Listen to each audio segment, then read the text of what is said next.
আসসালামু আলাইকুম বন্ধুরা, তোমাদের সবাইকে আমার চ্যানেলে স্বাগতম। আর তোমরা যদি আমার চ্যানেলে নতুন হয়ে থাকো অবশ্যই আমার চ্যানেলটাকে আগে সাবস্ক্রাইব করে দিও। আজকে আমি দেশি মুরগি রান্না করবো, তাই ভাবলাম তোমাদের সাথেও শেয়ার করি। তো প্রথমেই পেঁয়াজটাকে ভেজে হলুদের গুঁড়া, মরিচের গুঁড়া, আদা রসুন বাটা, তারপরে গরম মশলা, টমেটো কুচি দিয়ে পানি দিয়ে মশলাটাকে ভালোভাবে কষাবো। মশলাটা কষানোর মধ্যে আসল স্বাদ। আর এখানে পরিমাণ মতো লবণও দিও তোমরা। আমি তো লবণ দিতে ভুলে গিয়েছিলাম, পরে লবণ অ্যাড করেছি। তো আমার মশলা কষানো হয়ে গেছে। এখানে আমি গোস্তগুলোকে দিয়ে দেবো। এখানে গোস্তগুলোকে দিয়ে ভালোভাবে নাড়াচাড়া করবো। গোস্তগুলোকে ভালোভাবে নাড়াচাড়া হয়ে গেলে আমি গোস্তগুলোকে ঢেকে দেবো। তো গোস্তগুলোকে ঢেকে দিয়ে আমি এই যে ঢাকনা উঠিয়ে এখানে কিছুটা আলু অ্যাড করে দিব।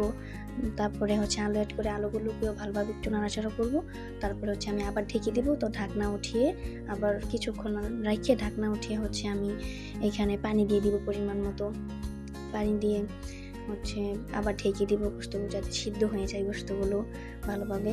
তো ঢাকনা ওঠানোর পরই আমার তরকারি অলরেডি রান্না করা শেষ। তো এখানে আমি ভাজা জিরার গুঁড়ো আর ধনিয়া পাতা কুচি হালকা করে একটু ছিটিয়ে দিয়ে তরকারিটাকে নামিয়ে নিয়েছি।